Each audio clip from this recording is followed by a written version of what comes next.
When we talk about the American Revolutionary War, I'm going to actually break this up into a couple different videos because it's too much for one.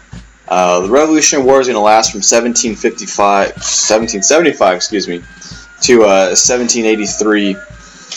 It's America's longest war up until the Vietnam War of the 1960s and 70s. And obviously we're not going to have time to go over every single battle. We're just going to cover some of the main ones. But before we get into the actual battles, let's talk about the strengths and weaknesses of the two sides, the Americans and the British. On paper, the American Revolution was a gigantic mismatch. The British enjoyed every traditional advantage for warfare, but the Americans had some significant advantages themselves. First and foremost, they were fighting for something.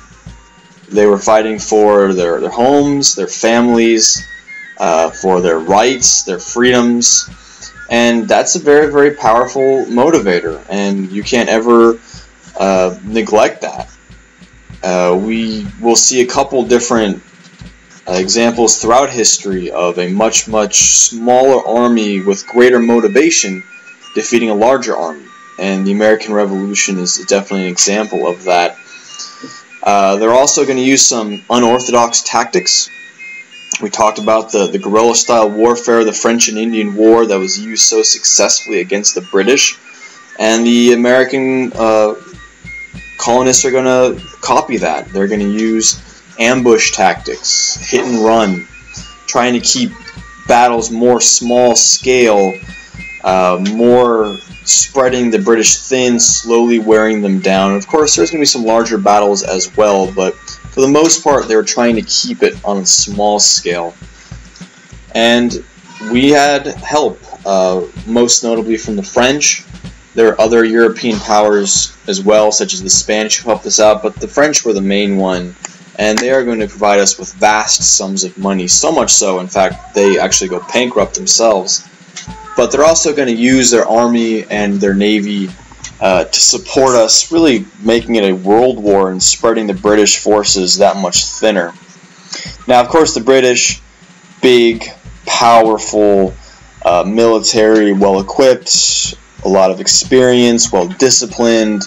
They arguably had the greatest land army in the world and unquestionably had the greatest navy. It's an island, it's been a naval power for much of its history, and arguably the greatest military mismatch of the war was the American Navy, or lack thereof, versus the British Navy. They basically had complete mastery of the seas throughout the course of the war, and there really was nothing we could do about that. It was one thing to take a guy and train him to be a soldier, but to create a ship capable of fighting the British Navy was something we just did not have the capability of doing at that time. And the disadvantages as well. Pretty obvious ones for the Americans. Our economy really was non-existent at the time. The Continental Congress continuously had problems funding the war, paying soldiers, and not even buying them, paying for muskets and cannon, but food and warm clothing was a constant struggle. And of course the French were of great assistance in that regard. We also had very, very few professional, real soldiers capable of standing toe-to-toe against the British, particularly in the beginning. As the war dragged on and we got more experience and Washington was able to train the military to be a little bit better, we did have some toward the end, but even throughout, as new people joined, a great struggle with American commanders was exactly what to do with the militia. And that could not stand toe-to-toe against the British. But for the British themselves, they were fighting a foreign war. This was a war across the Atlantic Ocean. The American colonists really weren't a direct threat to England at all. It wasn't like we were going to load up on ships and go invade England itself. So we weren't really a threat. And as the war dragged on, and it wasn't a quick, simple victory like they had originally anticipated, and they're losing more and more men, and it's costing them more and more money, people started to question in England, is this war worth it? And ultimately the reason why the colonists won was because they answered no, it wasn't, and they decided to stop fighting. And they really never understood the colonies, much in the same way as they never understood the colonial protests. Throughout the war, they are continuously overestimate the loyalist support that they had in the colonies and make a series of poor choices which further alienate colonists against them and swell the ranks of the patriots continuously. So they made a lot of blunders that really made the war more difficult than it had to be for them. Now, the first battle, of course, Lexington and Concord, we've already kind of touched on this. The situation in Boston after the Tea Party, the Intolerable Acts had brought the soldiers back to Boston and had roused up a lot of militarism and anger around the Boston area. And particularly at Concord, as you can see there on the left, the British heard about a store of colonial weaponry that they wanted to destroy. So they're going to set out on the evening of April 18, 1775, marching toward Concord. And this is the situation of one if by land, two if by sea, Paul Revere's midnight ride. As the British crossed the Charles River and began marching toward Concord, a whole network of informants scatter throughout the countryside, and signal fires are lit and church bells are ringing, and it's a whole just communication system to warn people to arm themselves and to flock toward Concord.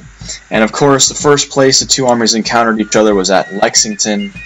A small group of colonists had gathered on Lexington Green. The two sides confronted each other. Someone fired the first shot. Again, we probably will never know exactly who. But the shot heard round the world. The shot that begins the American Revolution is fired. The small group of colonists are routed, and the British are able to march toward Concord. And as they are destroying the weapons that they find there, the colonists, the Minutemen all around, are starting to just flock toward Concord. And as the British kind of are noticing that there's just more and more and more colonists, and they realize that they've stirred up a hornet's nest they really can't control. So they basically hightail it back to Boston, and the whole time more and more dozens of colonists are showing up and shooting at them, and it's a really, really dangerous situation for the British trying to make it back to the safety of Boston. They do make it back, but the ferocity of the colonist attack really kind of startles them that these guys mean business, and it's not just we can just be here and show up and the colonists will fall in line. So for the time being, the British are back in Boston. They're basically surrounded. They're trapped there. The colonists are going to occupy the land south of it, the only land route into Boston. The British are partly secured because of their naval domination of the Charles and Mystic River there. But the next step is the Patriots are going to try to occupy Charleston Peninsula right here to help dislodge them from Boston. So that's what we're going to talk about in our next part of the video.